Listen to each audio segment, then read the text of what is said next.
আসলে অঞ্জনা আপার সঙ্গে আমরা অঞ্জনা আপাকে যখন পেয়েছি এক প্রকার যেটি বলবো যে ক্লিনিক্যালি ডেটই পেয়েছি, অনেকটা ক্লিনিক্যালি ডেটই পেয়েছি।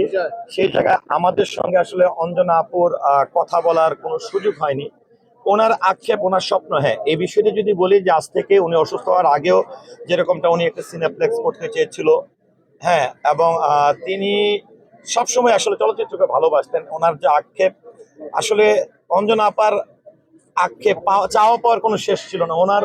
উনি সবসময় নিজেকে চিন্তা করতেন যে আরো কিভাবে আসলে সাধারণ মানুষের সঙ্গে ইনভলভ হওয়া যায়, ইন্ডাস্ট্রির মানুষের, সাধারণ মানুষের ভালোবাসা পাওয়া যায়। আসলে সিনেমার ব্যাপারে অঞ্জনা আপাকে টাকা দেওয়া হয়েছিল কিনা এই বিষয়ে আমরা খুব একটা অবগত না। আর সিনেমার বিষয়টি অবশ্যই যদি পাবলিকলি কেউ দিয়ে থাকে অবশ্যই আমাদেরকে তারা অবগত করবেন, কারণ যিনি দিয়েছেন তিনি অবশ্যই তার যদি দাবি দাবা থাকে আমাদেরকে জানাবেন। সরকারের পক্ষ থেকে হলো তো, যেহেতু সরকারের টাকা জনগণের টাকা, সেটিও আমাদেরকে অবগত করবেন। সো আসলে কোনো বিষয়ে অভিযোগ বা কোনো জিনিস আমাদের কান পর্যন্ত পৌঁছানোর আগ পর্যন্ত আসলে আমরা তো সঠিক ভাবে আসলে কোনো পদক্ষেপ নিতে পারছি না। আসলে অঞ্জনা আপার দ্বিতীয় কেউ হয় না, কারণ দেখেন আমরা 80-র দশকের অনেক সেলিব্রিটি, অনেক তারকাকেই দেখি অভিমান করে দূরে সরে আছে, অনেকে সিনেমার পর্দায় নেই, অনেকেই কাজ করছেন না, কিন্তু অঞ্জনা আপাও কিন্তু সিনেমায় কাজ করেননি এবং অনেকদিন ধরেই তিনি সিনেমার পর্দার আড়ালে ছিলেন। কিন্তু অঞ্জনা আপা চলচ্চিত্র সংশ্লিষ্ট বা যে কোনো অনুষ্ঠানে তার সম্পৃক্ততা, তার উপস্থিতি আরো বেশি প্রাণবন্ত করত। তো অঞ্জনা আপার সম্পর্কে যদি বলতে চাই, আসলে বলে কোনো শেষ করা যাবে না।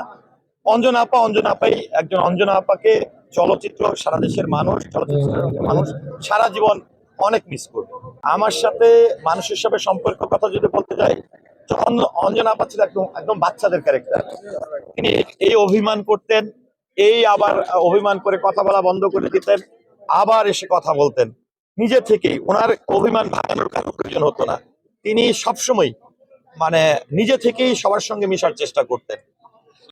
আসলে আমরা যাদেরকে হারিয়েছি, আমি বরাবরই বলি আমরা যারা এখন অভিনয় করি, আমরা এখনো অভিনয় শিল্পী হতে পারিনি। যারা 80-র দশকে ছিল কিংবা 90-র দশকে ছিল, তারা অভিনয় সত্তাকে মনে প্রাণে ধারণ করে তারা অভিনয় করত। তো 80-র দশক 90-র দশকের শিল্পীদের মতন আদৌ আমরা হতে পারবো কিনা সেটা নিয়েও সন্দেহ আছে। আর সেই প্রেক্ষাপটে যারা 80-র দশকের এই অঞ্জনা আপার মতো শিল্পী আছেন, তাদের শূন্যতা কখনোই পূরণ হবে না। এবং আজকে আর কি বিষয় একটু বলি যে এই দিনে, আজকে জানুয়ারি মাসে আপনারা জানেন যে প্রতি বছরের প্রতি মাসকে আসলে যারা পরলোক গমন করেছে তাদেরকে স্মৃতিচারণ করে আমরা চলচ্চিত্র শিল্পী সমিতির পক্ষ থেকে কিন্তু একটা ব্যানার আমরা টানিয়ে থাকি এবং প্রতি মাসে একটি মিলাদের আয়োজন করি। এবং এই মাসে দেখেন বাংলা চলচ্চিত্রের আরেকজন জনপ্রিয় চিত্রনায়ক এবং যেটাকে বলে ফ্যাশনেবল হিরো জাফর ইকবাল ভাই, তিনিও কিন্তু এই মাসে মারা গেছেন। এবং ঠিক এই মাসেই এই জাফর ইকবাল ভাইয়ের সঙ্গে সহ আরো 20 জন মারা গেছেন এই মাসে। আপনারা যদি ব্যানারটি দেখেন, আমরা কিন্তু সেটি টানিয়ে দিয়েছি যে অঞ্জনা আপার সেই 20 জনের সঙ্গে 21 জনে যুক্ত হয়েছে।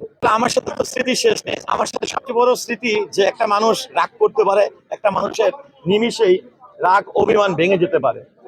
যে এটা আসলে একটা মানুষ কতটা সফট মাইন্ডের হতে পারে, কতটা উদার মনের হতে পারে, এটাই মানে আমার সঙ্গে যেরকমটা স্মৃতি। অঞ্জনা আপা আসলে কারোর সঙ্গে বেশি কম বলে কিছু ছিল না, অঞ্জনা আপা সবার সঙ্গে এক ছিল। কি হাসপাতালে যেতে চাচ্ছিল না, এটা যদি হয়ে থাকে এমন হতে পারে যে যেমনটা হয় না, অনেকেই আছেন যে আমি টেস্ট করবো না, হাসপাতালে ভর্তি হব না, হাসপাতালে ভর্তি হলে আবার কি থেকে না কি বের হয়ে যায়। এই বিষয়টা থাকতে পারে হয়তো সেই জায়গা থেকে। আর অঞ্জনা আপা কখনই ভাবতেন না যে ওনার বয়স 70 হয়েছে, কারণ উনি যখন ভাবতেন যে 70 হয়েছে, তখন আমরা যখন বলতাম, আমরা অঞ্জনা আপার একটা সবচেয়ে মজার বিষয় হচ্ছে আমরা যখন ওনাকে আপনি বলতাম উনি খুব অভিমান করতো, কিন্তু তুমি বললে খুব খুশি হতো, কারণ উনি ওনার সেই বয়সটা, সেই সময়টাকে এইভাবেই আসলে 70 বছর ধরে রেখেছে। বলি, ওনার সম্মান বলি কোনোটাই যেন মানে বিফলে না যায় এবং তার কোনো কিছু যেন মানে বিনষ্ট করতে না পারে। এর জন্য আমরা সবসময় শিল্পী সমিতি হয়তো 40 লক্ষ টাকা কে বা কাকে দিয়েছে, যেহেতু আসলে উনি জীবিত ছিলেন সেই অবস্থা আমাদেরকে আসলে তিনি অবগত করেননি। কিন্তু আপনি যেহেতু আমাদের একজন গণমাধ্যম কর্মী, সার্বক্ষণিক আমাদের সঙ্গে আছেন, কাজ করছেন, আপনার থ্রু ধরে যদি আমরা সেরকম কোনো প্রমাণ পাই, আজকে অঞ্জনা আপা না থাকুক, আমি শুরু থেকে বলেছি আমরা সবাই আসলে একজন চিত্রনায়িকা অঞ্জনার সন্তান কেউ। তো সেই প্রেক্ষাপটে অবশ্যই আমরা মনে করি যে অঞ্জনা আপার শেষ বিদায় হওয়ার সত্ত্বেও তার তো আসলে অনেক কিছুই ব্যাপার স্যাপার আছে। আমি আমি আমার যদি এরকম কিছু পাই, এবং আরেকটি বিষয় আমি একটু বলতে চাই যে আসলে এই প্রসঙ্গ টেনে আনলে কিন্তু আসলে আমার কবরী আপার শব্দটা টেনে নিয়ে আসি হ্যাঁ, কবরী আপার কথাটি আমার টেনে আনতে হয় যে তিনি শুধু বাংলা চলচ্চিত্রের একজন কিংবদন্তি ছিলেন না, তিনি একজন রাজনৈতিক দলের এমপি ছিলেন। আমি গত 1 বছর আগে যখন কবরী আপার কবর জিয়ারত করতে যাই, আমাকে অনেকক্ষণ ধরে খুঁজে কবরী আপার মতন একজন জনপ্রিয় কিংবদন্তি অভিনেত্রীর কবর খুঁজে বের করতে হয়েছে।